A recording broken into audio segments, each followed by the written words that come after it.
Bob Monkhouse. Comedian, writer, father, the king of the quiz shows. But this is only half the story. Bob Monkhouse spent a lifetime obsessively collecting films and videotapes, recordings of radio and television programs which until now had been thought lost forever. He recorded everything. He seemed to have taped audio, visual, he had everything. Shelves up to here, all surrounded, all with tapes and all letters and all, God. Reams and reams and reams and reams and reams of stuff. He's like a magpie, he's got so much stuff. Films, books, records. And it's sort of almost compulsive behaviour, really. It was verging on obsession. Here, for the first time, we can see the material that so obsessed Bob Monkhouse. It opens a door into the mind of one of Britain's most complex and funniest comedians.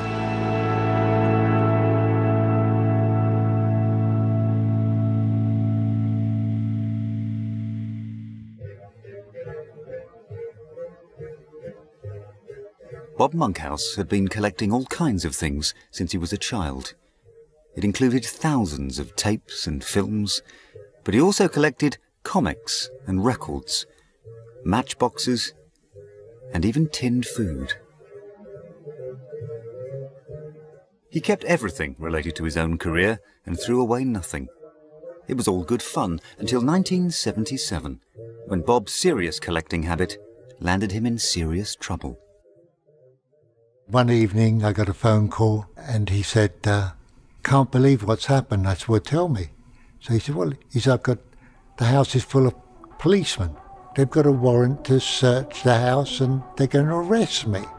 Mr. Monkhouse had been accused of conspiracy to defraud film distributors of hiring fees. 2 stressful years later, the case was heard at the Old Bailey. After the trial, and for the rest of his life, a traumatised Monkhouse became very secretive about the thousands of items he had at home. Even after his death in 2003, the secrecy continued. His vast collection of recordings, documents and objects lay undisturbed at the house for 6 years because Bob had left no instructions in his will about what to do with them. It was only when his wife Jackie died and the Monkhouse mansion was sold in 2009 that the true extent of Bob's collecting habit became clear. In all, there were 3,000 audio tapes, 2,000 photographs, 10 filing cabinets full of scripts, 50,000 VHS tapes, 400 film prints, 1 million jokes. I was reading the Bible the other day, you know. It's very good, isn't it?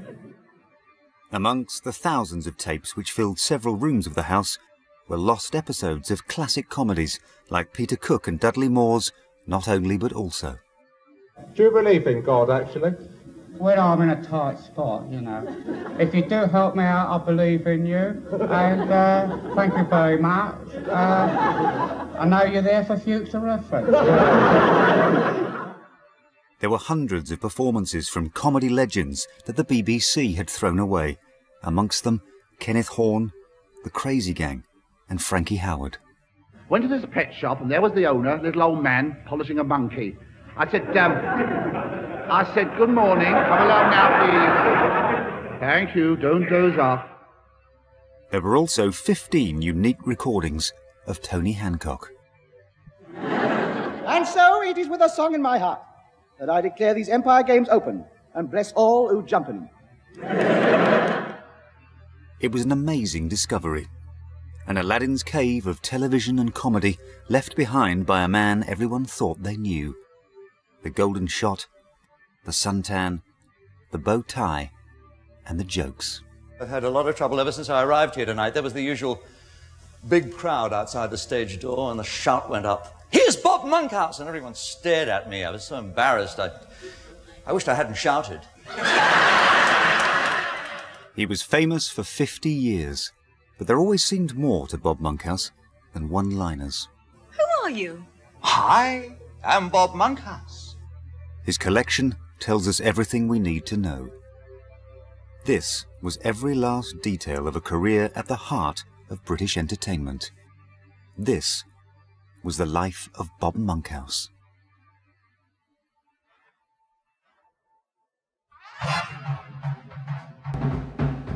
The very first sightings of Bob Monkhouse, the comedian, left everyone deeply impressed. He was brilliant, he was so quick, and he had this wonderful delivery, beautiful timing, and oh dear. So I went up to him afterwards and I said, you don't know me, I'm Dabba Davis, I'm an agent, I thought you were absolutely brilliant. And, you know, bless his heart, he said, did you really? Thank you so much. 19-year-old Bob Monkhouse scored a big success here last week. So let's have a really happy welcome for our young comedy find, Bob Monkhouse.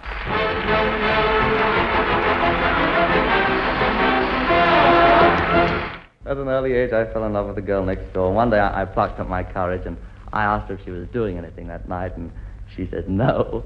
So I took her for a ride in the country and found out she wasn't kidding.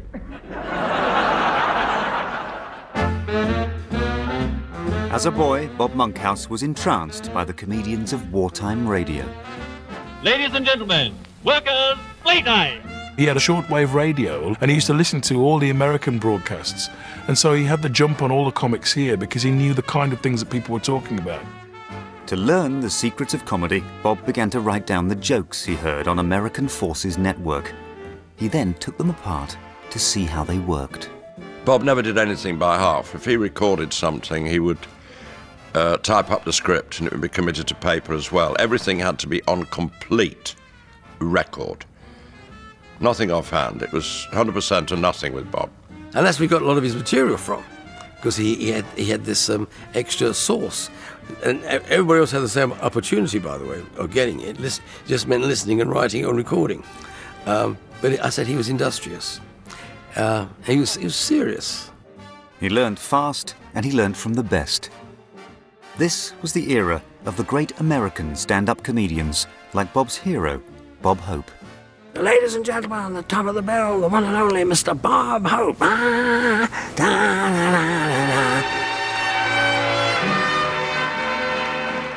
But it's been wonderful. I'm very thrilled to be here. I really have nothing new to report from the States. You know, the States, that's where Churchill lives. Well, he doesn't exactly live there. He just goes back once in a while to deliver Mrs. Roosevelt's laundry.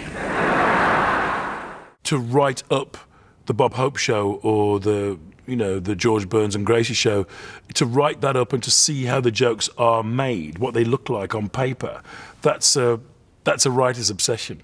And because he was a writer, he wanted to know how those jokes and what those jokes did. How do you make that happen in a joke? How do you get a turn like that? How do you get the surprise to work like that? How do you get away with being rude without being rude overtly, you know? I know it's strange. When I was a teenager, I was going to be an athlete. Hard to believe. Any evening you could see me striding over the sports fields with easy grace. I forget why we called her that. The young Monkhouse was an instant hit. He then teamed up with the even younger writer and performer Dennis Goodwin. Bob and Dennis shared a love of American comedy. They weren't looking back to the music hall for inspiration. They were looking west to the wisecracks of New York and LA. Hello, this is Bob. And this is Dennis. And this is the stage of the newly decorated Playhouse Theatre with its classic statues of Bath Night with Elsie and Doris Waters. Oh, you mean those gold figures there? Ain't the paint quaint? I beg your pardon? I said, ain't the paint quaint? Dennis, you mustn't say ain't. You should say isn't. All right, isn't the pisn't quizzant? With Britain struggling to get back on its feet after the war years, the razor-sharp mid-Atlantic routines of Monkhouse and Goodwin were like a breath of fresh air. Funny script, eh?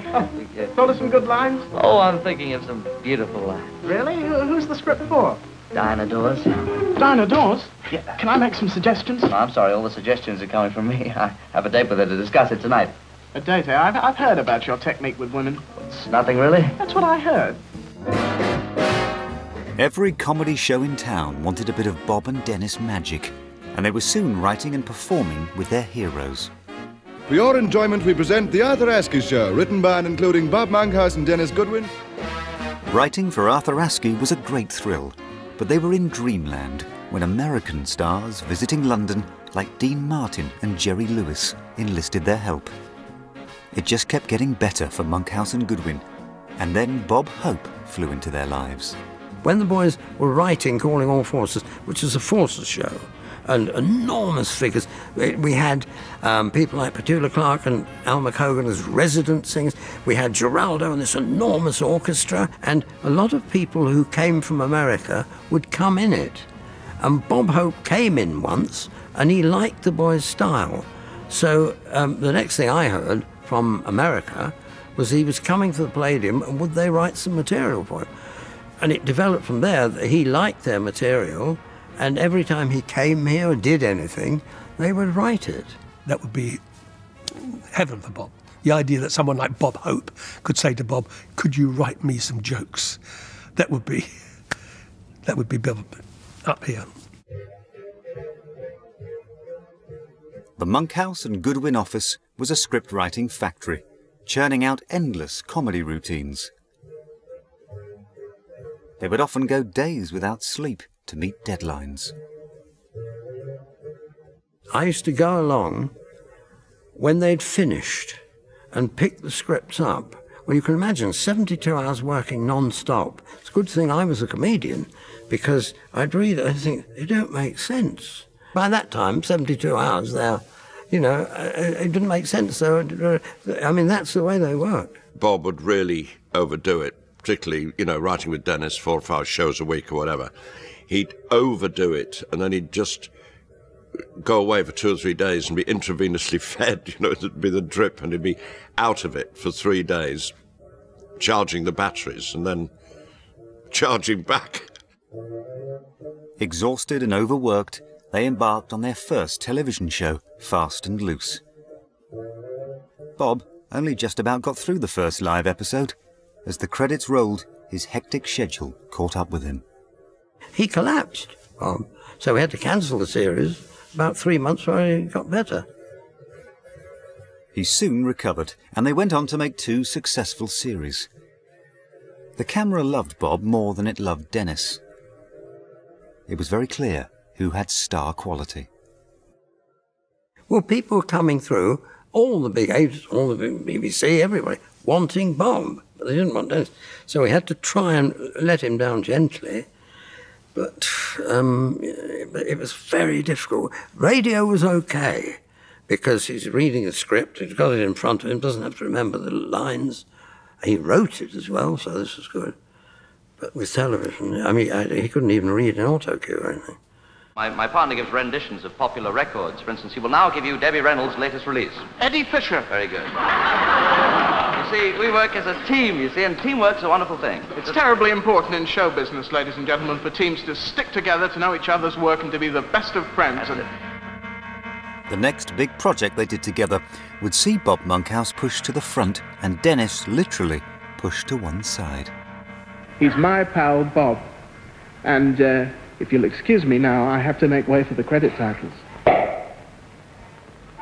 Discovered in Bob's attic were the film cans containing the only surviving copies of the 1958 situation comedy, My Pal Bob, which shows how the pair were becoming less of a double act and more of a one-man show.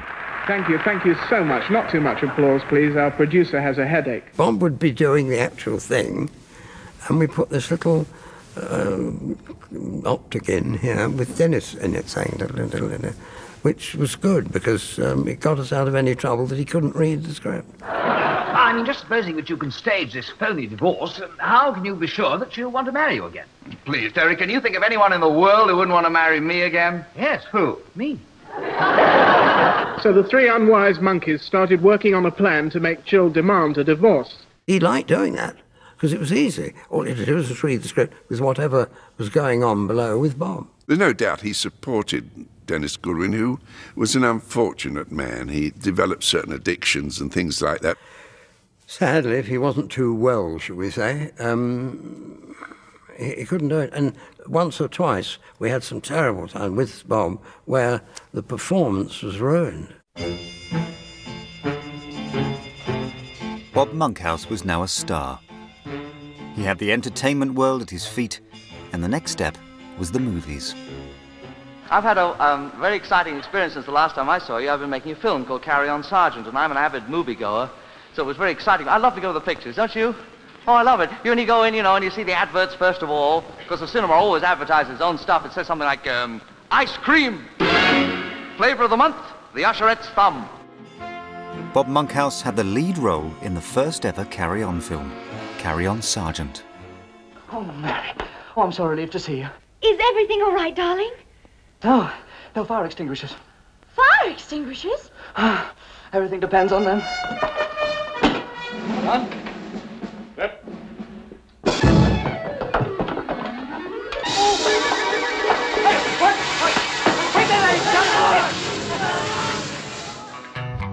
Bob's increasing success as a performer led to the end of the 15-year partnership with Dennis Goodwin, who left for America to write full-time for Bob Hope. The next few years without Dennis saw Bob's own tilt at movie stardom fizzle out. He was searching for a new television job when he had the brilliant idea of turning his film collecting hobby into a long-running TV show. He called it Mad Movies. Mad Movies showed Bob's eye for business. He was writer, presenter and producer, financing the series himself and selling it to 38 countries. It was a labour of love, and Bob's chance to share his passion for the greats of silent film comedy. Welcome to a wonderful world where comedy is king. The world of 1,000 clowns, each with a magic power, movie magic. They found this glorious new magic in the mechanism of a movie camera.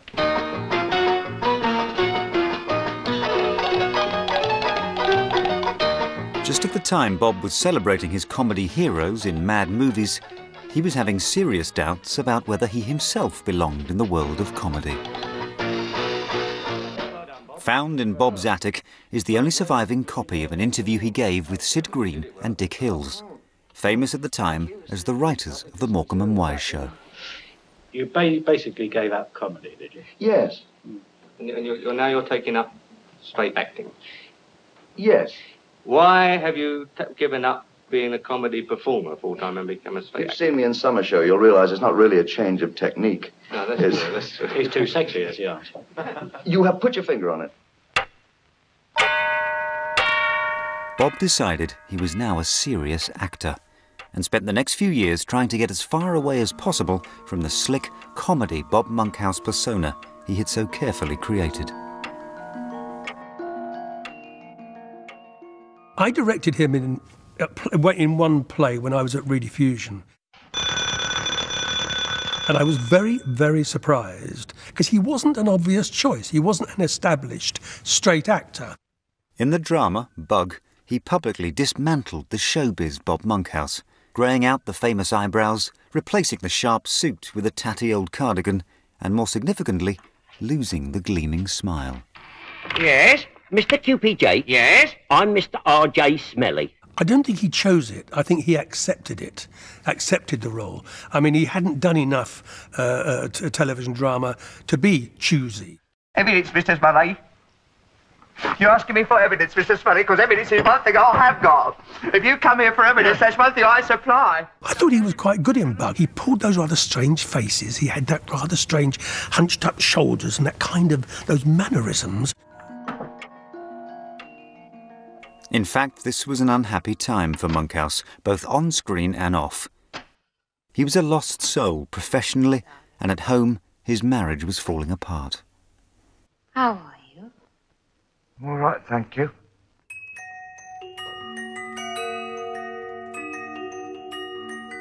The dozens of home movies found at the house and broadcast here for the first time show the Monkhouse family in happier times. Beautiful wife Elizabeth, sons Gary and Simon, and daughter Abigail. Bob and Elizabeth met when they were both in the RAF and married in 1949. But the marriage seemed jinxed right from the start. Bob's mother disapproved of the marriage so much that she didn't speak to him for the next 20 years.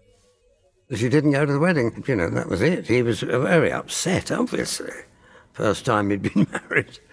and he was upset about it. She didn't like Elizabeth. That was the basis of it. That he married beneath what she thought she should have done. She came in and she said, I said, hello, Mrs. Monkhouse, I'm Dabba Davis. She said, Dabba? What a stupid name. I've never met her before in my life. And she always called him Robert. Never Bob. If you said, I was talking to Bob, Robert. Very strange. Bob and the new Mrs. Monkhouse soldiered on.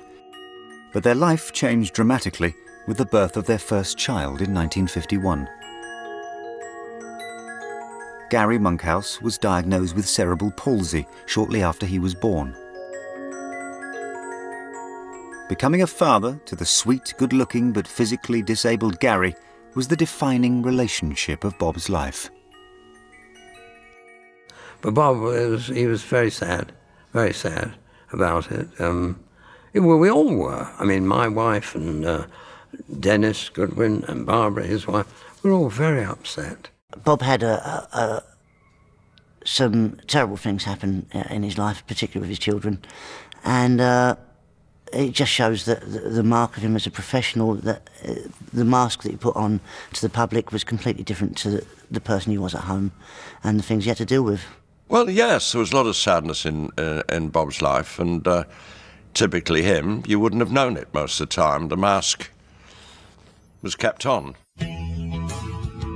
At home, the man behind the mask often turned the camera onto his family with his elaborate home movies. They have professionally made titles, and a film made with his son Simon is more gothic horror than light entertainment.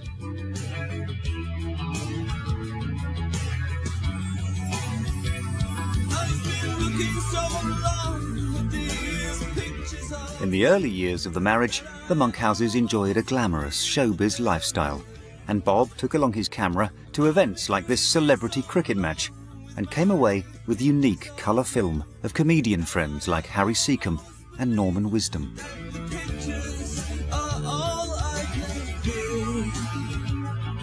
The 1950s and early 60s were incredibly busy periods for Bob. Inevitably, family life suffered as Bob and Elizabeth drifted further apart. When you're a professional performer, it doesn't really chime with family life. You can either be a successful professional performer or you can be a family man. The two don't really mix. And I suppose I would have to confess I probably saw more of Dad on television than in person because he was on so much. Bob admitted later to a string of affairs during the marriage, including one with Diana Dawes. By 1967, his marriage was over, and his television career looked like going the same way. The 2 years Bob had spent making drama had taught him one thing. More than anything else, more than money and fame, and sometimes more vital than family, was his need to hear laughter.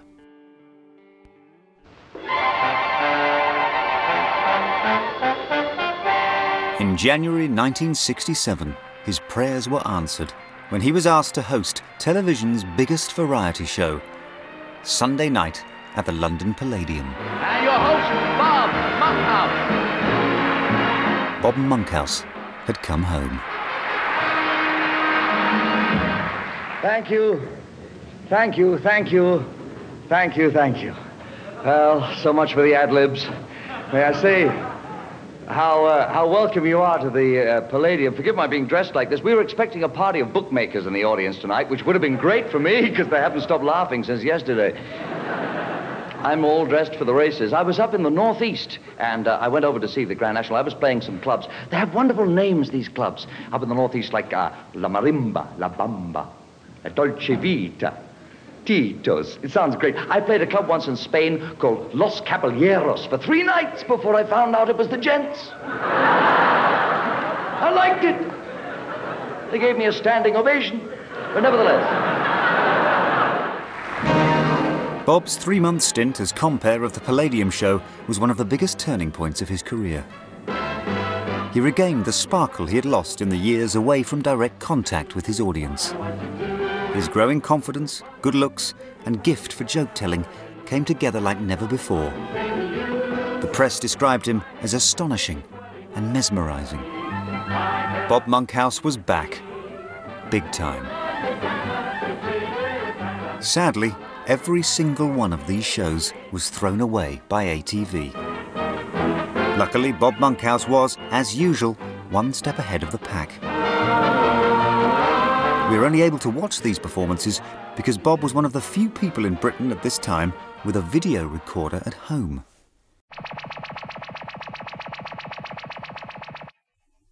The Sony CV2000 was the first video recorder made for home use. It was more expensive than a car, but Bob Monkhouse just had to have one. This is Bob's first video recorder, and it still works. He bought it just in time to start recording some of his finest moments, the Palladium shows and the Golden Shot.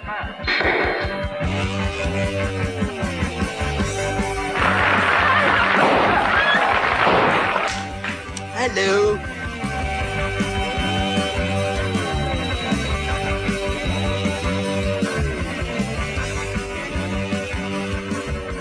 Der Goldene Schuss was a hit on German television.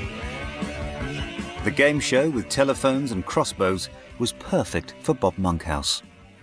When he saw the format for the Golden Shot, he could see its potential. And bear in mind, all his life he'd loved technology, and suddenly all this new stuff. Oh, it was a new playground to play in. Peter, I'm going to do a new series on television. You are, and I've read about it, and congratulations, The Golden Shot. That's right, I'm Wonderful. taking over the I'd like you to be my first target.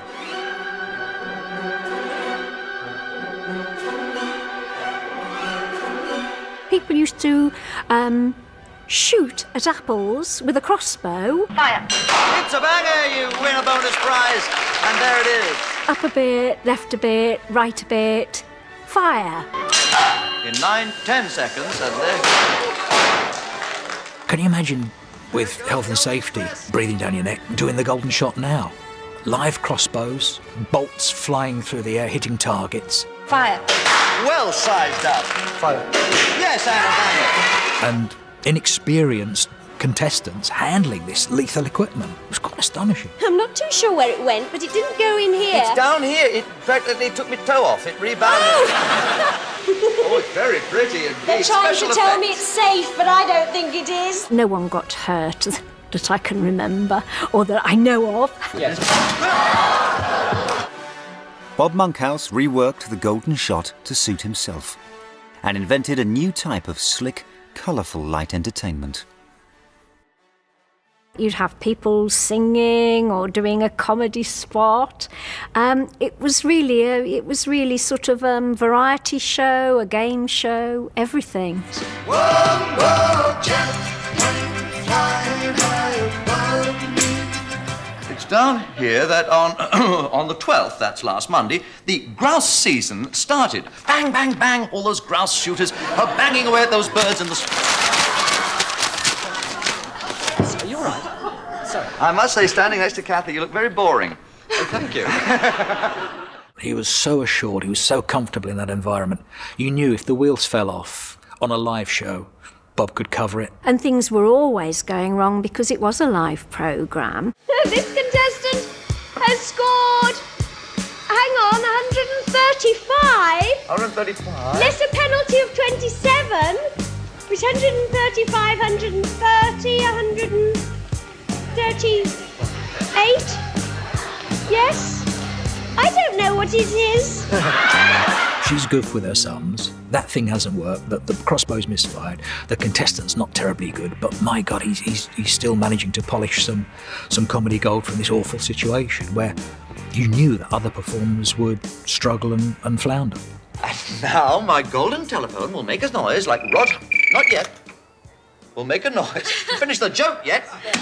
He was clever enough to actually work through anything that happened and make jokes about it or make light of it. She's terrified, crouching in the corner, our Annie is.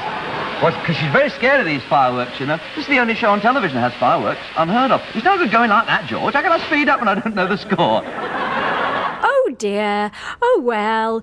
quickly get something done about this. You know, it was always like that. It was chaotic, and people used to watch the show because they used to hope that things would go wrong.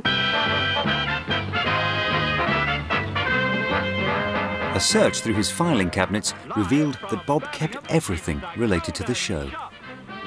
Every detail of every contestant.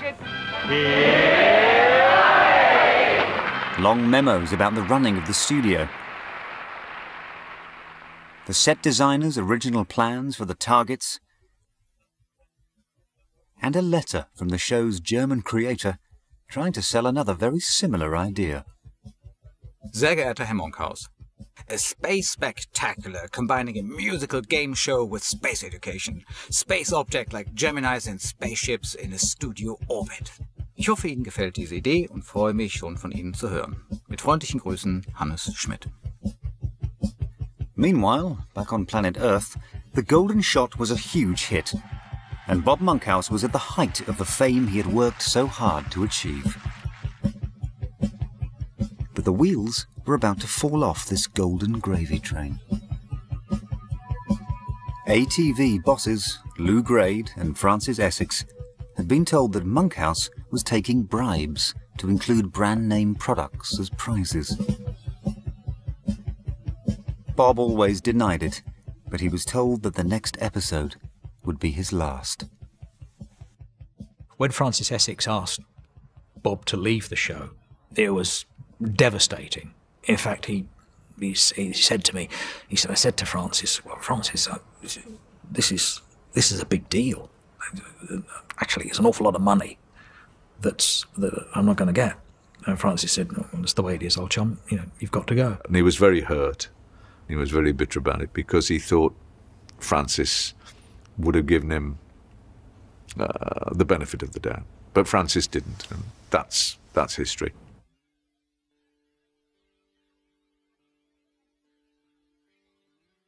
The recording of that final show is one of the gems of the Monkhouse archive, and the only surviving copy. Today it's a time of mixed feelings for me, as you can imagine, mixed emotions. For this is my last golden shot of 220-odd programs over 4 years. It's the last time on a Sunday afternoon I shall say any of these words, and that makes me very sad. It shows Bob unable to believe the show was over for him. For once, he is distracted, making a dozen references to his sacking, and his ad-libbed jokes have a darker edge than usual, with even a reference to the killing of his replacement, Norman Vaughan, all live on a Sunday afternoon. And Mrs. Blaymeyer's, well, I'm not too sure where it is. Her bolt went whistling through the air and it's gone somewhere in the back of the studio. Wouldn't be awful if it had killed Norman Vaughan. What would happen next week? I can't imagine. Well, he shot one of the sentries. He was the first man to shoot a sentry at Lord's, to hit a sentry at Lord's. It's better when you say hit, isn't it? Wow. This has got a lifetime guarantee, this watch. When the mainspring breaks, it slashes your wrist. And things could be worse. I could be here in person. Last time I'll say that. We wanted targets that are associated with sort of land milestones. I was about to say landmines, but I'm not too far from the truth. Don't step back to that gold line if you dare. I'm mad with power. Bernie the Bolt. What can they do to me? I nudge you even as you aim. So, that's the last little topical routine that I'll have the pleasure of doing. He was angry on the show, and it does come out. The shackles are off, and he's at liberty and loose enough to say really what he wants. And at one point, he does say, you know, what are you going to do, sack me? And you work for one of the companies there, one of the great airlines? Yes. Which one? You can say. BEA. Ah, you see? Isn't that grand? Lovely feeling for me. What can they do, fire me? It's not Bob. It's not the way he was. It was a very sarky, it was a malcontented Bob. It was... And he just got on with it. I think for the sake of getting on with it and moving on. Ladies and gentlemen, it's goodbye from us here and goodbye from me. But I'd like to wish the very best of luck to Norman Vaughan next week and ask you all to be as kind to him as you've always been to me. But we can't let you leave like that. Before you go, we've got a little presentation for you here. We're up for time. You'll find. Yes, we're okay. You'll find us inscribed on the back there. John! From everybody in the studio. It's a watch. It was a little watch, or a pen on it. Awful present. Bob was replaced on air with unseemly haste. Before the show was even over, he was yesterday's man. The golden shot now belonged to Norman Vaughan.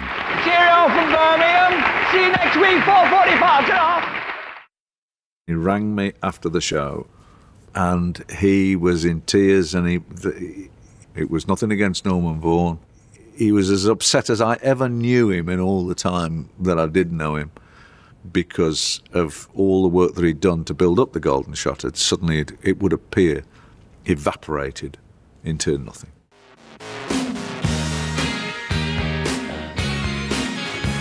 The sudden sacking from the golden shot left Bob with no television show of his own. To fill the gap, he went back to the thing he loved the most, live stand-up comedy. In the end, Bob always had the clubs, and he knew that would last forever. If you haven't seen Bob Monkhouse in cabaret, you've never seen a one-man riot. That's what the Daily Mirror said about me this year. I'm at the Talk of the North for 2 nights only, Thursday and Saturday, May 8th and 10th. Book now for the Bob Monkhouse Show, May 8th and 10th. I'll make you laugh. I knew him from the quiz shows and Burning the Bolt and all that sort of thing, and I didn't realise how sharp a comedian and what a perfectionist that man was. Because they'd seen him on telly and they'd seen him be all that kind of slick, hey, you know, and the golden shot. But I'm not sure at the end people knew just how he was very good live. He got a lot of respect from a lot of the newer comics who'd never seen a guy work like. He was excellent. He was absolutely excellent. I don't think people get how good he was. I'm certainly going to miss that old golden shot. Really going to miss it. You see, when I'm on television, I try to pretend I'm a nice man. I'm smiling all the time, giving prizes. I'm not a nice man. I'm a nasty man. I do really rotten things. I send calendars to convicts who are serving life sentences. When he came to doing live gigs, he was a lot more sexual innuendo, a lot racier, a lot rude. He wasn't blue by any stretch of the imagination, but it wasn't the bloke that you saw doing, you know, the golden shot. If I should be required to be any kind of a jester, to respond gratefully on behalf of the guests here tonight makes about as much sense as taking your wife to a brothel and paying corkage. I asked him about this. He said, well, it's therapy, it's release, you know, you can't do all that on television, so I just really let him have it when I'm working live. Birds and booze, they killed my brother. He couldn't get either, so he shot himself. My father was ruined by hard drink. He sat on an icicle. Thought he'd been attacked by an Eskimo from the rear for a moment. I went out with an Eskimo once. We rubbed noses. I caught a case of sniffles. I remember seeing him in Birmingham being incredibly rude. It was almost single entendre humour. A lot of the material here seems to be very robust, to say the least. Very, very bawdy. Now, why is this, do you think? I don't think it's bawdy. I think it's adult. I think this audience is extremely quick-witted, the club audience I'm talking about. I think they've had a load of, shall we say, disinfected pap from television for a long time, which they like very well in their own homes. But when they get together in the community, they want to hear something stronger, brighter, gayer, and a little bit more engaged to the adult taste. He used to do one about me, and he'd say, oh, you know, he said, Anne Aston, she can't count up to 2 unless she lifts up her sweater. And I remember my father going, oh, I'll have a word with him afterwards. I'll miss that little girl. She's a sweetheart. She has to take her sweater off to count to 2, but she's a sweetheart. This was a different Bob Monkhouse. Up close to the audience, near the knuckle, no format to worry about, and he'd had a drink. So Bob did have a drink before the show, a small glass of whiskey, and I said, I didn't know you had a drink before the show. And he memorably said to me, I never go on alone. What a joy to be here. What a delight to see you here in this elegant Kazi. What a thrill. It's an Arabic word, means palace. What a thrill to see you here in the Aquarius Chesterfield. Won't it look great when they get it finished? Isn't it beautiful? Bob's ritual was to have quite a big chaser, quite a big slurp of whiskey, and he'd bring it on with him. Bob, I think, liked to sort of kind of quell his excitement with a little bit of a softening. Once again, the evidence of Bob's cabaret whiskey routine was left behind in the house. Dad worked a lot of nightclubs, he'd do cabaret, and I think when he would leave, he would then take a drink with him. The whiskey glass was never returned, and rather than throw a glass away, he'd put it in a cupboard. And over the years, I accumulated a lot of glasses. In fact, at home, I've still got a lot of those original glasses.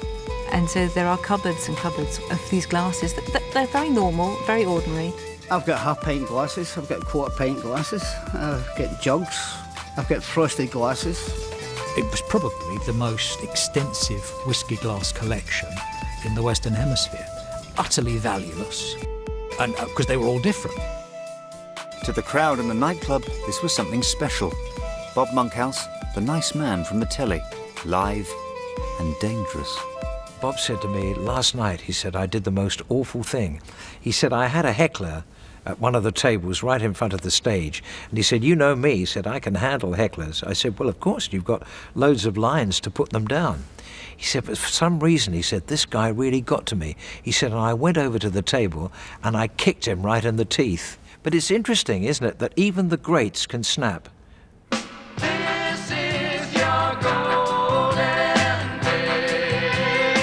Meanwhile, back in Birmingham, the Golden Shot had struggled without Bob. Norman Vaughan just didn't have it. Ladies and gentlemen, hello and welcome to the new Golden Shot. Do you like it? Yeah! I remember working with Norman. He was very sweet, but made the show look slightly more difficult than Bob ever did. Hang on. Yeah. You want to fire again? Take it again, please, Norman. Take it again, something went wrong. Yes, take it again, please. Isn't that unusual?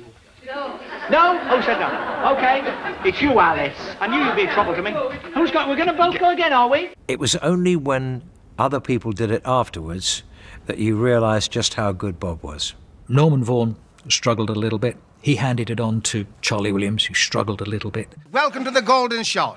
Now a tibia and a fibula. Yes, and if you break one, I can bandage it up. And if I break one, there's no need to bother about that flower. Oh, no. When Charlie took over, it was a body blow for Bob to see a show that he'd worked so hard on and put so much effort and time and imagination into making it the huge success it was, to see it go down. And then good sense prevailed, pretty much as Bob had anticipated. And as a result of an awful lot of letters being sent to ATV saying, please reinstate Bob Monkhouse, he's marvellous, what's going on here? Thank you very much. Thank you so much, ladies and gentlemen. It's like coming home again. This is just like my home, filthy and full of strangers. Bob was back in charge of the Golden Shot 2 years after being sacked. It was a triumphant return, but 1975 had a sting in the tail. Just as everything was going Bob's way, the life of Dennis Goodwin was coming to a tragic end. You know those awful words, have you heard about Dennis Goodwin? And, oh, that was a bolt from the blue. That was awful. I mean, it's terrible when anybody goes, but Dennis, from nowhere, we knew he was having a hard time professionally and everything. But to hear he'd gone, that was a complete shock. Dennis Goodwin killed himself with an overdose of sleeping tablets in February 1975. Oh, I was shocked. Sad. Yeah, it was a tragedy. As I talk about it now, I feel that it's the tragedy of it. Very sad. I was very upset. So was Bob. He was in a terrible state. We, for a long time, we just used to phone and talk about it and, know what to do. But Bob had become so big, and he did everything he could for Dennis. But it didn't work, unfortunately. It's very sad. Dennis had gone to Hollywood to write for Bob Hope, but drink and drug problems eventually caught up with him, and his career suffered. He was working in a very tough environment, a very competitive environment, and Mr. Hope had a legion of writers, and it was dog eat dog out there, really tough times. And I don't think he could compete in the way that he wanted to. Bob's continuing success and Bob's star shining bright maybe didn't help his disposition, which sadly led to his demise. With the death of Dennis Goodwin, the last connection with his early career had gone. He also had a new wife, Jackie, and together they embarked on the next chapter of Bob's life. And here he is, the star master of Celebrity Squares, the big square himself, Bob Monkhouse! Celebrity Squares was pure and simple ITV entertainment. A giant game of noughts and crosses with famous faces. Hello, celebrities. Hello, Bob. Do you remember that old TV show that ran for so long called New Faces? Welcome to the sequel, Retreads. Nearly every one of its 138 episodes was immediately wiped. It was throwaway TV, but not to its compare, Mr. Monkhouse. He saved 40 episodes containing some great moments. Oh, God, it's snowing. No, that's not. It's, I got dandruff. Well, keep it to yourself. Spike for Tony. According to the old superstition, what does it mean if a hen runs into your house? There's a cock in the district on fertility drugs. Thank you! Thank you, folks! This could mean a bonus for all of you. Now listen, Mr. Monkhouse, if you mean I'll leave, let me remind you, I sting like a bee. So watch what you're saying, or I'll punch you where it really would be painful, right in the secret square. I didn't realise how much work people have put into it. People have been working on the jokes with the writers and everything, and I just showed up and messed around, really. I was like this. It was like having a big puppy on telly. Celebrity Squares cemented the image of 1970s Bob Monkhouse, the slick game show host dressed in increasingly loud jackets. All of them specially made and all of them carefully stored, along with every tie from every show.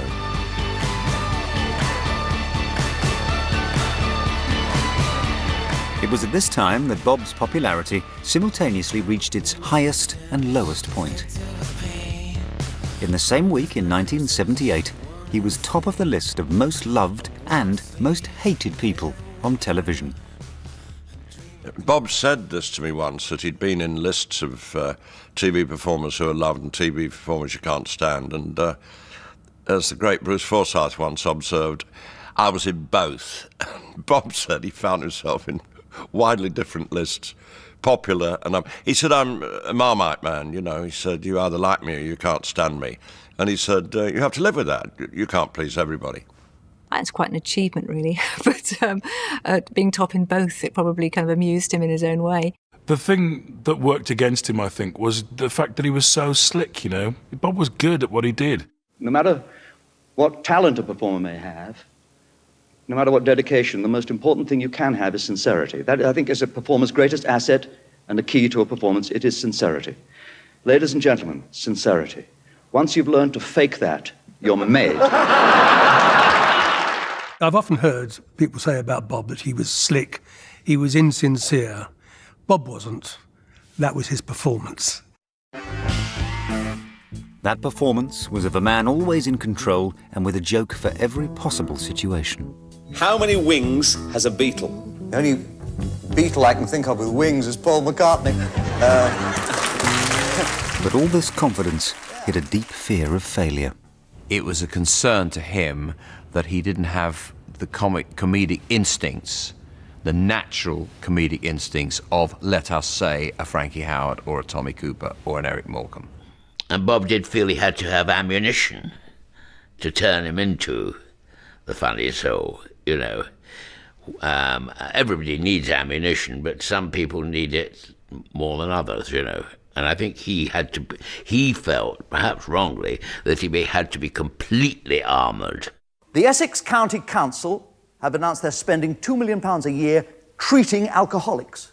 Isn't that ridiculous? It's high time those alcoholics bought their own drinks. Bob's need to find new jokes became a lifelong obsession. He hunted them down with a vengeance and catalogued them all in a series of ledgers, otherwise known as the famous Bob Monkhouse joke books. They were kind of works of art, because as well as having lovely handwriting, he's a very dexterous man, he was a great artist. And so he would sit there doodling. So at the end of the day, you say, Bob, show us your book. And he'd have lovely pictures of me and other people in the room. And as someone who can't draw at all and kind of always admired people who can, it was something else that made me think this guy's really quite a special bloke. If Bob wanted a joke on a plumber, if one of his contestants was a plumber, he would spin down to T for Trades, open it up, come to the section marked Trades, go through carpenter, window cleaner, car mechanic, plumber. The joke books went with him everywhere. They were an extension of his soul, really. Just in case he came across a situation which required a joke, and he could refer to them. In 1995, the joke books were famously stolen and held for ransom. But after a long police investigation, they were recovered and handed back to a grateful Mr. Monkhouse. And here's your host, Bob Monkhouse. Throughout the 1980s, the Monkhouse juggernaut was travelling at full speed. Next came one of TV's greatest game show hits, Family Fortunes. Great. Oh, love, marvellous. Thank you very much. You know, applause like that means only one thing to me. It means we've fixed the sign. Game shows were a vehicle, they were a means to an end. They weren't the be-all and end-all. They were get him on TV, give him the chance to do his jokes, and to make light of various situations, and joke with contestants. Remind the audience you're a comedian, but at the same time, yeah, actually, I'm still a comedian. I'm still a stand-up comic, and this is my tool just to keep my profile high in the public eye. The game show Monkhouse was Bob's greatest creation. He would change. He would walk off that set at Family Fortunes to his dressing room, and he would change in the walk from the set to the dressing room. He would change.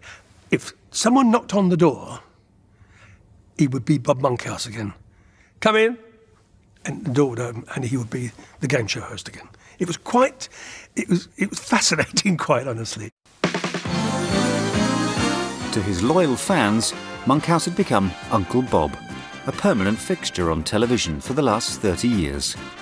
He was part of the furniture, so who better to turn bingo into peak time entertainment? Cue Bob's Full House. What happens to hamsters at the age of 3? Mark! They die. That's right, you just won. As the Monkhouse output became more and more bland and formulaic, even he began to worry about his reputation. He was always saying there's a whole generation don't know I'm a comedian. You know, the game show host. I think he probably did more game shows than anybody. And that rankled a bit with him. He said, I want to remind them I'm a comedian. He was, in a sense, ruined by his success as a game show host. That was where the work was, that was where the fame lay, and that was his career. And I think I've given away too many prizes. If I'm walking down the street, people don't look at me and think, here's Bob Monkhouse, he tells jokes. They see me come and they go, he's Monkhouse. He's got prizes. Keep him talking, I'll look for his van. For all his achievements, Bob Monkhouse always felt that he wasn't accepted by the comedy establishment.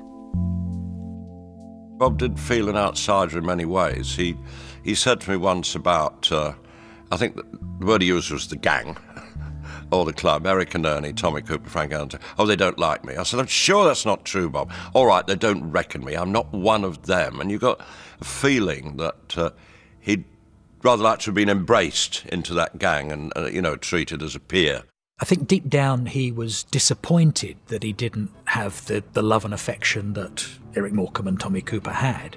Bear in mind he came from a very middle-class, well-to-do, wealthy background. Most of the comedians when he started were blue-collar, working-class guys. So from the get-go he was on the outside. Bob was smart and posh, and he felt he wasn't one of them and he wanted to be. Bob Monkhouse had become a light entertainment brand. With his name in the title, audiences knew exactly what they were going to get from Bob's Full House and Bob Says Opportunity Knocks. He was at the very top of his profession, but he had also pulled off the unenviable trick of being disliked by both the old guard and the new wave of comedians. And Hello, John, got an email. Hello, John, got an email. When you had Rick and Aid and Alexei Sale and that group coming on, it made Bob seem a bit old-fashioned for a bit. Get it, ladies and gentlemen, and welcome to the Shut up! That whole instinct, that compulsion, which came out of punk really, which was anybody can get up on stage and do something, meant that the rough and ready slightly won over the slick and professional because it was newer. Bob went through a phase of being considered naff. He's a naff, mainstream, derivative comic. I said to him, I said, every morning I wake up, I go to the bathroom, I look in the mirror, and I want to throw up. What's wrong with me? He said, I don't know, but your eyesight is perfect. To make matters worse, in the eyes of the alternative comedians, Bob had become an enthusiastic supporter of Margaret Thatcher and the Conservative Party. Next Thursday at the polls, it won't just be Bob, it'll be Britain saying opportunity knocks.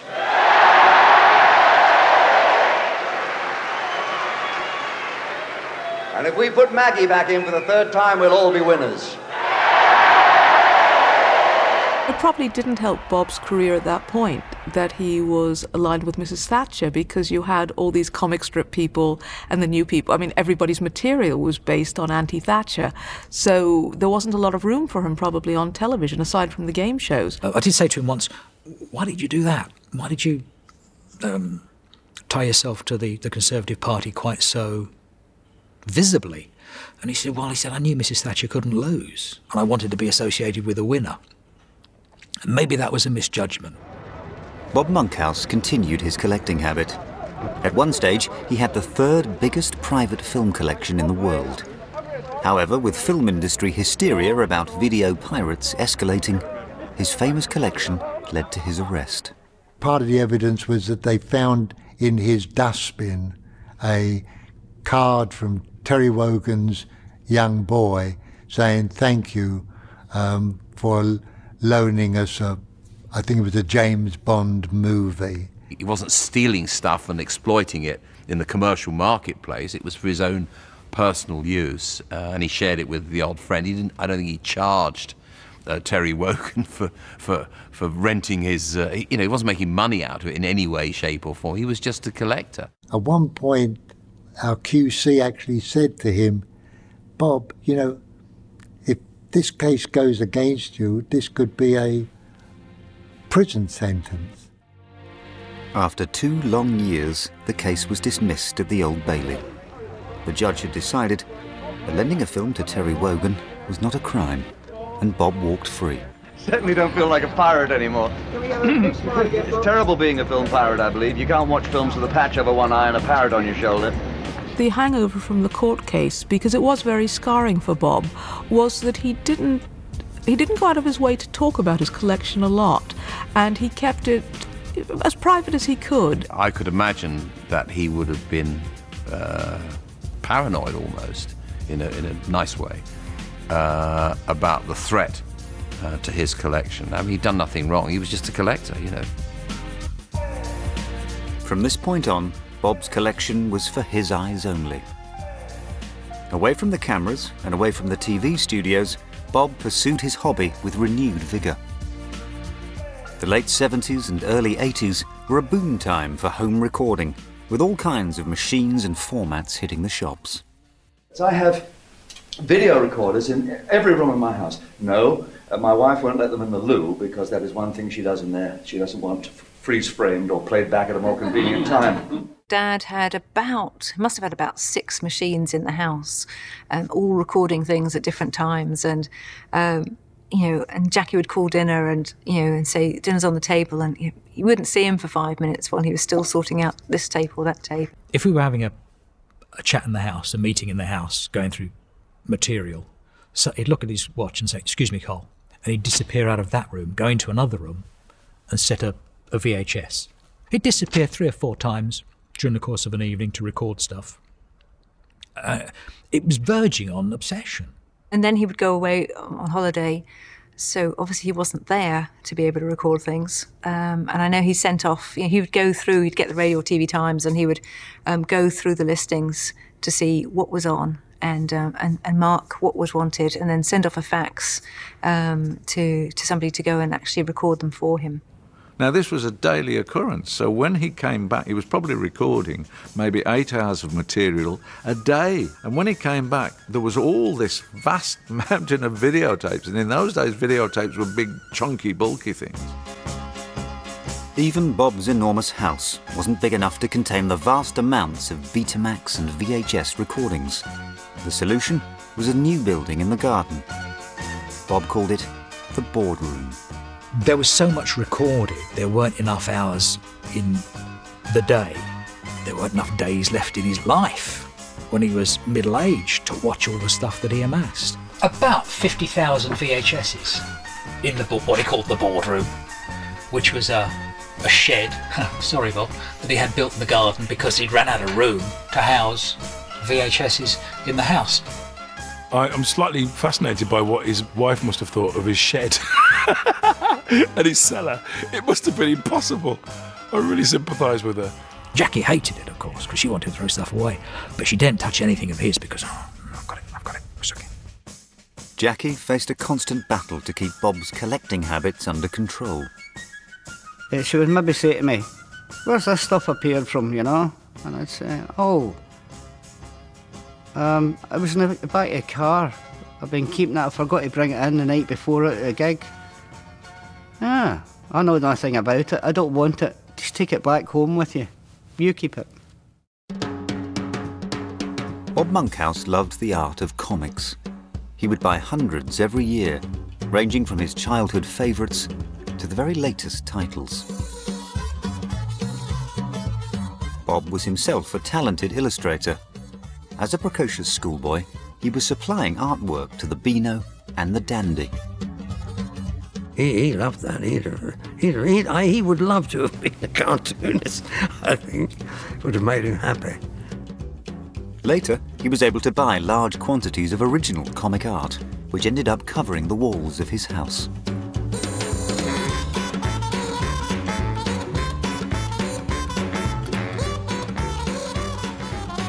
The attention to detail that Bob brought to his collection is at times bewildering, but always unique. His cataloguing of the magazine TV Times is a case in point. Bob kept the very earliest examples of the TV Times, right from issue 1. Bob was collecting it, and what was more, he was collating it into bound volumes, and he was actually writing inside those volumes. Television was always live in those days, and so it was very common for artists to change at the last minute. So what was actually in the TV Times would not actually be accurate, and Bob would go through and very carefully cross out who didn't appear and write in who did appear. And he'd go into minute detail. He'd write in literally every single member of the cast, and that is something that people would not normally do, and I think it shows a lot about Bob's personality. So a programme such as Oh Boy would go out at 10:50 at night. Bob would change the time to reflect the true time it went out at 10:37, and at the time, he was the only person keeping that record. You begin to wonder whether he had some form of compulsive collecting disorder. It's fairly extreme, some of the, annotating copies of the TV Times with what actually went out on screen and so on. I can't see that served any useful purpose. Armed with his TV Times, Bob was able to record all the television shows he wanted. He had also, of course, been recording radio shows from as early as the 1940s. Probably the most exciting part of the Bob Monkhouse collection is actually the audio part of it, because it goes back to 1948, which is far earlier than many other broadcasters would have kept material, and it's absolutely unique. There were radio recordings there off-air of people like Tony Hancock. The Tony Hancock Appreciation Society were jumping up and down in excitement. They couldn't wait to listen to them again. In this unique Hancock's Half Hour, Sid James and Tony get ready for the 1958 Commonwealth Games. Now, I would have thought that you were a hammer-throwing man myself. You have got the build for it. You know, you've done some in the past, I can see that. No, you summed me up wrong there. No. I'm a pole vaulter. Had my best season this year. 3'6" last week. 3'6" and went over like a bird. Yes. Well, they're clearing 14 foot in the games. Ah, yes, I know, but I'm handicapped with my weight, you see. See, I run along and dig the pole in the ground, and I take off and the pole sinks. I might tell her I have to let go a bit sharpish to do 3'6". We also have Bob to thank for saving several performances by Frankie Howerd. Here's Frankie in full swing in the only surviving recording of Light Up Again from 1953. Now today I want you all to be chummy and matey. Not too matey, mate. No, 1 seat, 1 person. I mean, I don't mind you putting your arms around each other, but have a thought for the 5 people in between you. Now, no, I mean, you take your festivities too far. Went to this pet shop, and there was the owner, little old man, polishing a monkey. I said, good morning, come along now, please. Thank you, don't doze off. So I said, good morning. I said, I think you're expecting me. He said, yes. He said, I've cleaned your cage out, cheeky devil. Cheeky devil. He loved comedy. It was obsession almost. And he just wanted to know why people laughed, what were the new things that people were laughing at, or the new people that the audiences were laughing at. He wanted to understand it to make sure he hadn't missed something. It was a kind of positive obsessiveness. It led his mind into all sorts of places from which he profited, both intellectually and professionally. One of the most exciting discoveries was the audio recordings of 4 episodes of Peter Cook and Dudley Moore's Not Only But Also. These were thought lost completely, but thanks to Bob, we can at least hear them again. Yeah, have a taste of this. I have a guess what it is. I made it in the cookery class. I don't really know. Is it blancmange or something? No, it's cauliflower cheese. Good, I thought it was Esperanto tonight. Well, they're combining Esperanto and cookery in a crash course. They give you the recipe in Esperanto. Oh, I see. Well, what is Esperanto for cauliflower cheese? I think this is one of the few cases where the Esperantos use the same word as we do, cauliflower cheese. There are no such people as the Esperantos. Esperanto is a composite language, Duck. Isn't there a place called Esperanto? No. Oh, I wrote off for 2 weeks there in August. What's all this rubbish you brought back? What, these books? These are my reference books. Reference books? Yeah. Angelique, The Voyeur, The Adventurers, The Nude Ice Murders. What sort of rubbish is this you're digesting? I'm writing a novel. What kind of novel are you writing? Well, I thought a bestseller would be a good thing. In some ways, it was easy for Bob to acquire comedy memorabilia, because he always worked alongside legendary performers. Well, they cheer or boo, you can see it through. If somebody's there at your side. This very rare Morecambe and Wise script from their 1954 show, Running Wild, was picked up when Bob himself was recording Fast and Loose at the same BBC studios. Likewise, Bob's time at ATV in the 1970s gave him access to a unique recording of another ATV show, New Faces. You're a star, you're a star. Love is The very first TV appearance by a 16-year-old Lenny Henry had been thought lost forever. I've been looking for it for 30-something years. It was a very important document to me because the very first appearance was where people saw the promise in me and the potential in me, and I'd never seen it, I'd never had it. But the other day, I was sort of on the phone to my PA, and she said, oh, there's this, somebody wants to get in touch with you from Birmingham, they've got your first ever New Faces appearance, and they're doing it, and I went, what? I said, what, that many times? What? And they said, they've got your first ever New Faces. It was in Bob Monkhouse's basement. He's a really new, exciting face to television, just 16 years old. Enough from me, let him express himself in 3 minutes as we bring on Mr. Lenny Henry.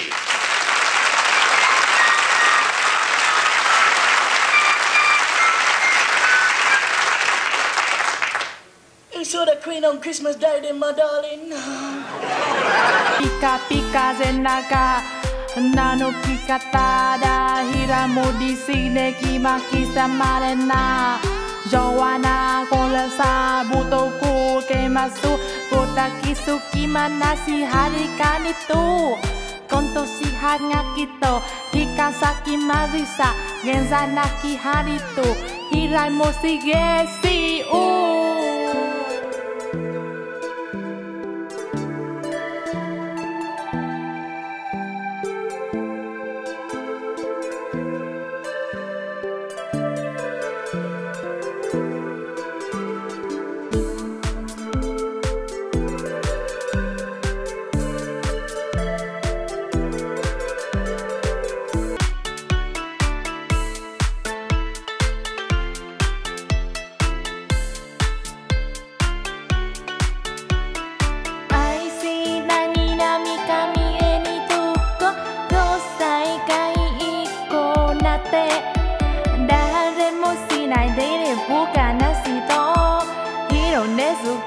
さこいてきおみそこいへなれ色もすのみきさはどうせかなねんときまがそのえがやぶにとなにゆりがいだとも That's my baby Jessica, that is.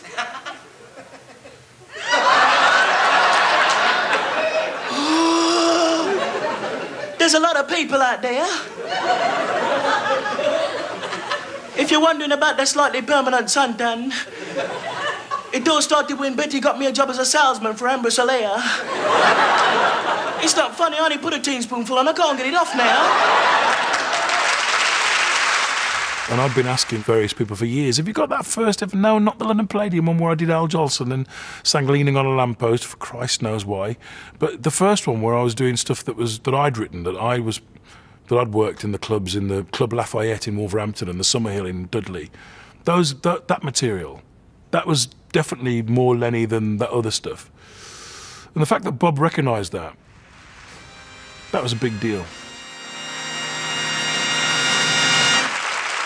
Suddenly for that performance to show up again, that meant a lot to me. And the fact that Bob had it, and Bob always had it, it didn't make me see him in a different light, because there was always a tinge of respect there for him, but my respect for him went up hugely. And I was incredibly grateful to him for holding on to it, because nobody else had it. Bob never stopped collecting comedy. It was his passion and his life. And in the Bob Monkhouse show, which ran from 1983 to 86, he had the chance to share his admiration for his fellow comedians. The series is completely different. It's all about comedy and comedians. And comedians have always been our heroes, because they're the performers who walk out on stage with no excuse for being there except your laughter.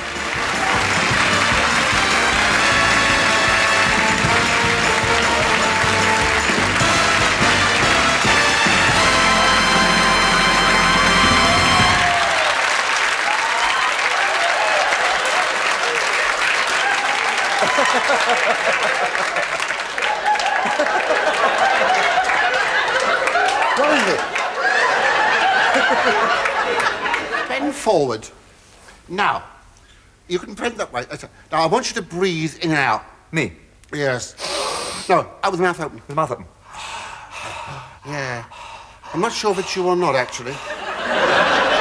I've been getting these obscene phone calls all the week. The 80s was a turbulent time for comedies. The new alternative comedians wanted to replace the established stars, and Bob was written off, along with many others of his generation. For all the good changes that alternative comedy brought about, we threw a lot of babies out with the bathwater. And Bob Monkhouse, unfortunately, was lumped in with the worst excesses of mainstream comedy. When alternative comedy came through, he was linked with the likes of Bernard Manning and the likes of Jim Davidson, and that wasn't fair. However, as the 90s approached and pure stand-up comedy came back into fashion, Bob Monkhouse began to be seen in a whole new light.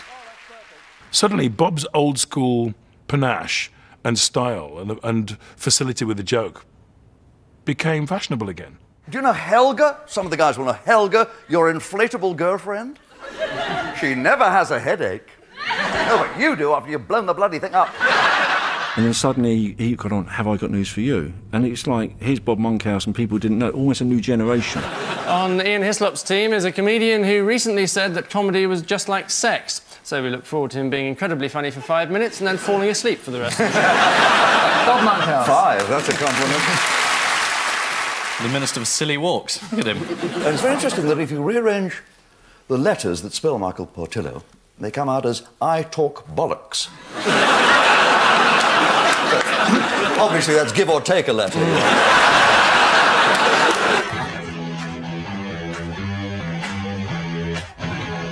By 1995, the comeback was complete, and Bob embarked on the series that would finally earn him the affection that had sometimes eluded him at his peak. On the spot was one man and his audience. It was back to where it all began. It was Bob Monkhouse, stand-up comedian. I once had a Yorkshire Terrier. I love them. They're lovely dogs. They're so handy for washing the car, too. I tell you. Oh, they're marvellous, because they're the same size as the bucket. Hold your breath. In you go. It was called On the Spot, and it was it genuinely was on the spot. It was Bob doing half an hour each week. No sketches, no padding, no interviews. It was just Bob. I have a cat. He's old now. He's going bald, but he combs his tail over the bald spot. Bob Monkhouse had come full circle. It was just like 1947. Bob on the BBC in his bow tie, telling jokes and getting laughs. His approach to his final years, his final few years, was very smart and classy. He seemed to try and reinvent himself as a comic, you know, became a kind of, I'm the granddaddy of them all and I know what I'm doing. I'm a comedian, by the way. No, I like to get that established fairly early up. And I'll tell you something, it isn't easy, because if I'm abroad somewhere where they don't know me at all, and they say to me at a dinner party, cocktail party, what do you do? And I say I'm a comedian, they always say the same thing, you're a comedian. Tell me a joke. They don't do this to any other profession. They don't say, you're a chef, make me a pie. They don't say, you're a politician, ooh, tell me a lie. They don't say, you're a gynecologist, take a look at the wife. They don't do that. You know, he still looked great.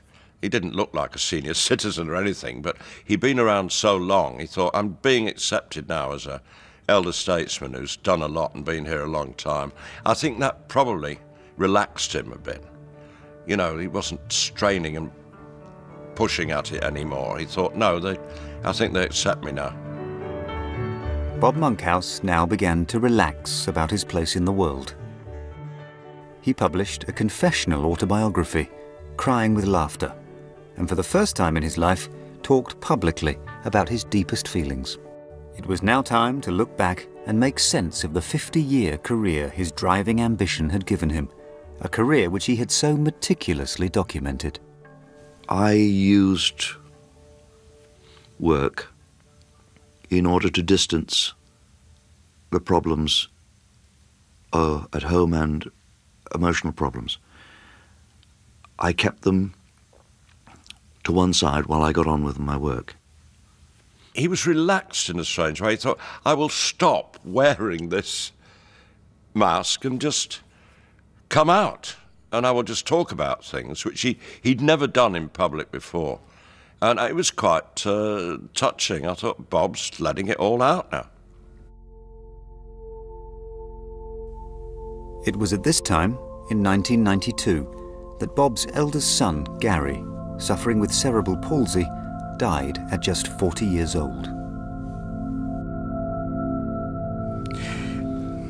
I think most parents of a grossly handicapped child will see it not as their tragedy, but as their child's tragedy. And then, as in the case of my son, you begin to learn from the child. And he was such a straight arrow. He was a source of great inspiration to me, and I think of him every day. And if I grieve as I do, I grieve not for his death, but for his life, which was a very difficult fight for him. Sadly, there was more tragedy to come. A family argument with his youngest son, Simon, had escalated, and the two hardly spoke for over 10 years. As a child, Simon had been the star of his father's home movies. But as an adult, he had drifted away from his famous father. With their differences still unresolved, the shock news reached Britain in May 2001 that Simon Monkhouse had died of a heroin overdose in a Bangkok hotel. 3 days later, he called to say, "Do you know, I'm walking around the house like a ghost. I can't concentrate on anything."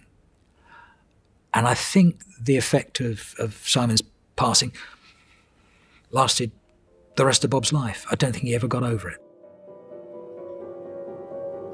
A few months later, Bob's own life looked to be coming to an end when he was diagnosed with prostate cancer. He called me and he said, "Oh," I've got a bit of bad news. So I said, "Oh, what's up?" He said, they've given me 2 years. You're joking. When he was diagnosed with the cancer, his way of dealing with it was to make jokes about it. I mean, he was on Michael Parkinson's show the year he died, being very funny about the diagnosis of prostate cancer, even as the other guests, I think Peter Kay's one of them, even as the other guests, you can hear them kind of going, oh dear, oh. So here's the joke. I said, how long have I got to live? He said, 10. I said, what, months, weeks? He said, 9. Yeah, it's not bad, is it? Anyway, he said, he said, OK, it's treatable. It's incurable, but it's treatable. I'm not scared of dying anyway, because I'm not thinking death is a terrible thing. Well, the trouble is the next day you're so bloody stiff. Knowing that time was running out, Bob went back to his roots for one last night of stand-up comedy. Most of the audience were young comedy writers and performers, eager to see the master joke teller in action. It was never broadcast until now. The one and only Bob Monkhouse!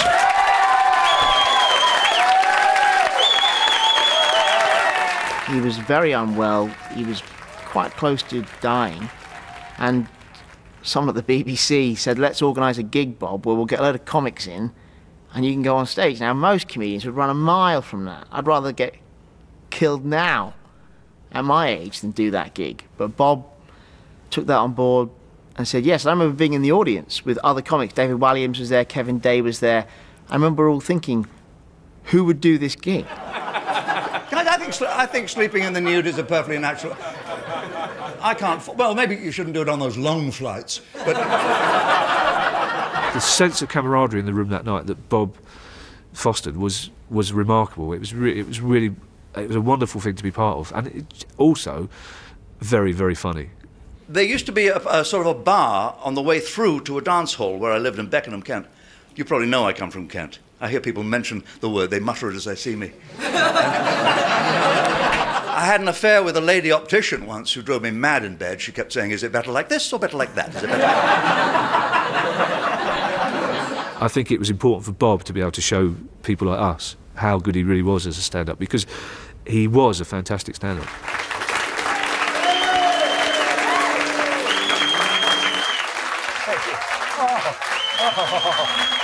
Can't get better than that. He said goodbye to an audience for the very last time and took his final bow.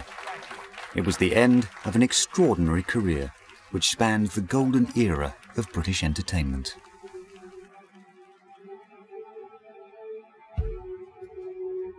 The last few days of Bob's life were spent quietly at home. From here, Bob Monkhouse said his farewells to his closest friends, amongst them Joe Pasquale. Jackie phoned me up and said, Bob came to last night, and he said, he came to and he said, I know why I can't move anymore. And basically he had all these cancers all over him, and one of them was on his neck, on his spinal cord, which had stopped him having any type of movement at all. And he hadn't really been lucid at all for ages. And then all of a sudden he came to in the middle of the night, and he said, I know why I can't move. So she said, why? I said, because I've been visited by aliens, and they've given me some sort of anaesthetic, and I can't move.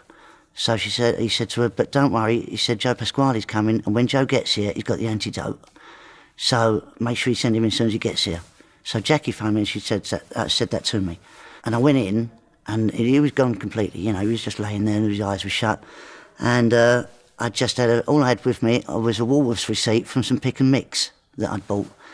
And I said, Bob, I can't stay, I've got 2 shows. He wasn't listening. I don't know what was going on in his head, if anything was going on at all. And I said, Jackie said that you've been waiting for me. I've got the antidote. And all it was a Woolworths receipt from Pick and Mix. And I put it in his hand, and I said, you can go now, Bob, so just leave it. And I left, and the next day he died. When I said I wanted to become a comedian, everybody laughed at me. Well, they're not laughing now, are they? Most of the people for whom I worked as a young man as a writer are forgotten now. Forgotten comedians, they're forgotten fame. Fame is an addiction, stronger than most. and it's very passing once its usefulness is ended. No, I think I'd just as soon be forgotten.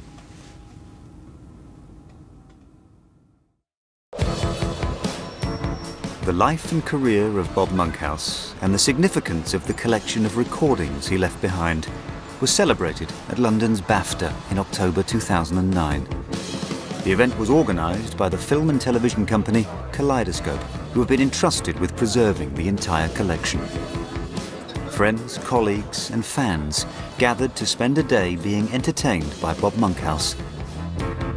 After a 30-year wait, Lenny Henry was able to see his first ever TV appearance as a 16-year-old on New Faces. It was another day of laughter, courtesy of Bob Monkhouse. But it was also the day of reunion for the names Monkhouse and Goodwin. For Dennis Goodwin's daughter, Suki, and Bob's daughter, Abigail. Look at these letters here. Do you expect these to get to their destination? That one you've left the car.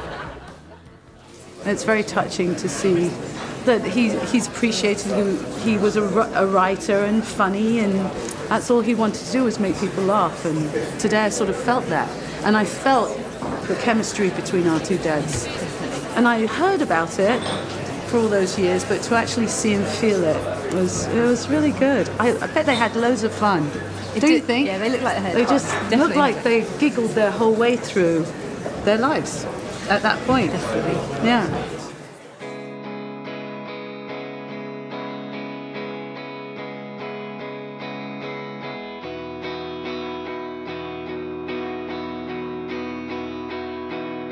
Bob and I used to share books quite a lot, and we were apt to sort of philosophize about the last couple of lines from Fred Allen's autobiography, which went, if I remember, what has a comedian to show for all the years of hard work and aggravation except the echo of forgotten laughter?